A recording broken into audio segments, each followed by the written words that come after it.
okey? Lagi sentap ke? Taklah dia tu. Buang masa lah, sentap lah. Dah lah, jomlah balik. Itu cara tolak yang beradab. Dia cakap lah, kononnya dia tak bersedia.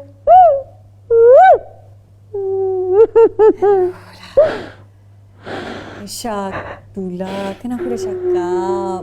Dia takkan terima. Lain kali dengar lah insting aku. Ya, Fatimah.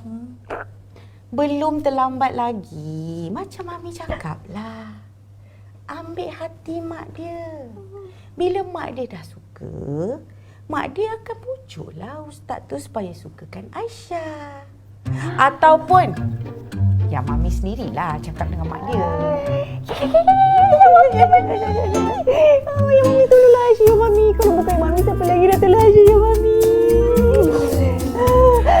Tapi tenang ya.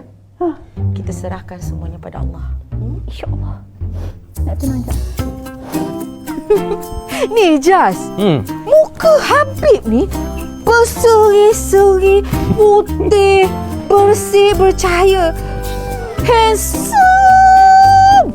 Umi tengok tak jemu. Orang alim muka ya. Umi, bila kita puji seseorang tu, lagi baik kalau kita tambah dengan Masya Allah, Alhamdulillah, Tabarakallah.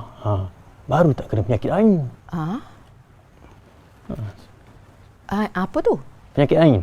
Penyakit ain ni adalah penyakit daripada pandangan mata. Bila kita cakap atau bila kita tengok seseorang itu, kita tengok dengan rasa takjub ataupun dengan iri hati. Itu boleh kena penyakit ain. Sebab tu kita kena jaga pandangan mata kita. Jas salah ni. Umi bukan iri hati, Jas. Umi suka tengok wajah Habib tu. Bersih putih. Allahu Akbar, Umi. Samalah tu. Ni, Hafsah ada cakap tau. Habib Abdullah ada 3 isteri. Betul ke? Wallahualam, tak pasti pula Jas. Betul ke? Tanya kita balik. Astaghfirullahaladzim. Ni, nak tanya Jas lah. Kan? Apa yang Umi dengar lah kan, Jas kan? Kenapa Habib-Habib tu suka kahwin dengan lebih dari satu?